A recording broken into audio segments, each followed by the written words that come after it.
and welcome to Anne's Family Recipe. Today I'm making an easy baked oatmeal.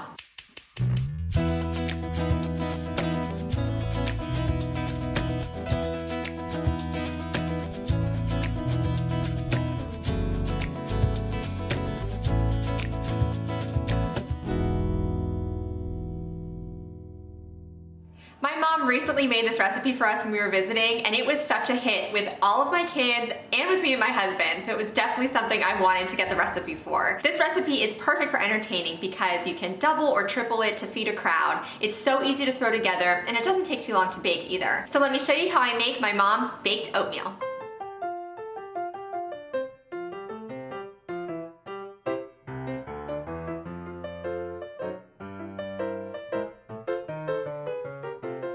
So first up, I'm going to measure out my dry ingredients, starting with 2 cups of oats. Now I typically just have old-fashioned oats on hand. I like their texture a little bit better. They're a little bit chewier, but you could use quick cooking oats too. And in fact, that's what the recipe calls for. And it gives it a slightly kind of mushier texture, but I know that's appealing to some people. So whatever you have on hand or whatever you prefer would work. So we're starting with 2 cups, where's my measuring cup? Oh, 2 cups of my old-fashioned oats. Next, we're gonna add in a teaspoon of baking powder, which is a really fun ingredient because it kind of puffs up this baked oatmeal and makes it nice and fluffy. And then for sweetness, this is totally to taste. The original recipe calls for 1/2 cup of brown sugar. I'm just gonna use 1/3 cup. I've made this several times since my mom made it for me and I preferred a little bit less sugar in it. Plus there's raisins, which makes it a little bit sweet too.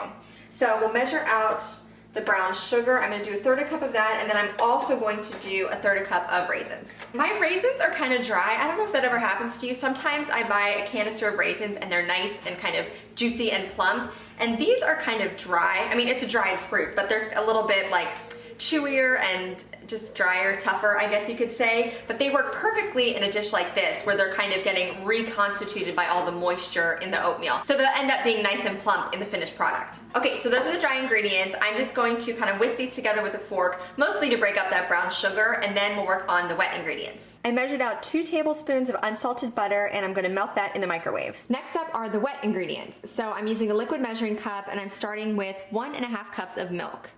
And you can use whatever kind you have in your fridge. We usually have 2%. And then to that, I'm adding in 1 egg. I'll just crack that in. And I already measured out 1/2 cup of applesauce. And this is unsweetened applesauce, but even so, it does add a little bit of sweetness to the oatmeal just because it's apples. Gives it a good texture.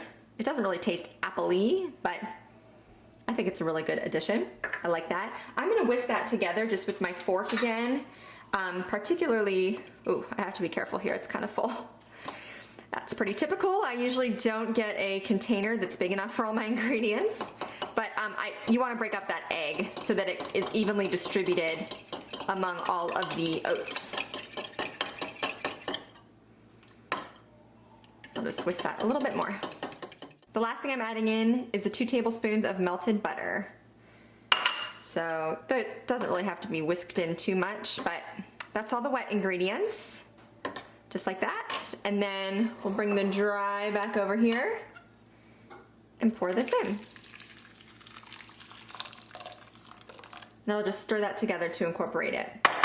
And I wanted to mention too that raisins are totally optional. I know not everybody likes raisins. You can keep them out entirely, or you can substitute them with dried cranberries, or even chocolate chips would be very tasty. This would be great for Valentine's Day too if you did the chocolate chips, and you could sprinkle chopped up strawberries or raspberries over the top. Very yummy and festive. Okay, so I think that's all evenly incorporated. So now we can just pour it into our greased 8x8 glass baking dish.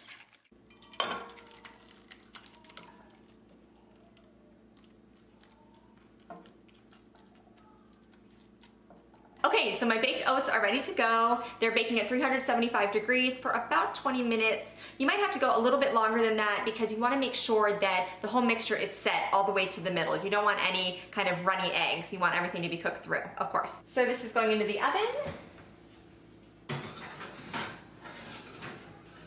And we'll see that in a little bit.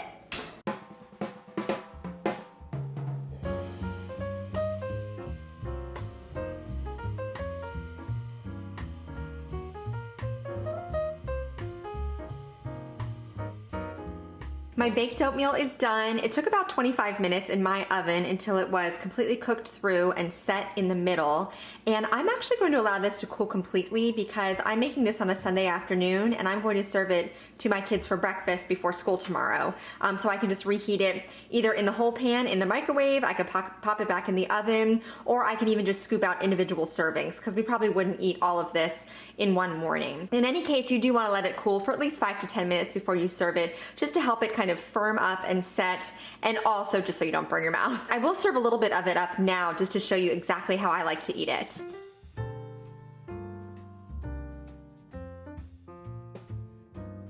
So my favorite way to eat oatmeal is with a splash of either heavy cream or half and half on top. It adds this really nice creaminess and richness too. And then just a few fresh raspberries too. I love that sweet tart flavor and the freshness from the fruit. Okay, I'm just gonna give this a quick taste too. A little quality control never hurts.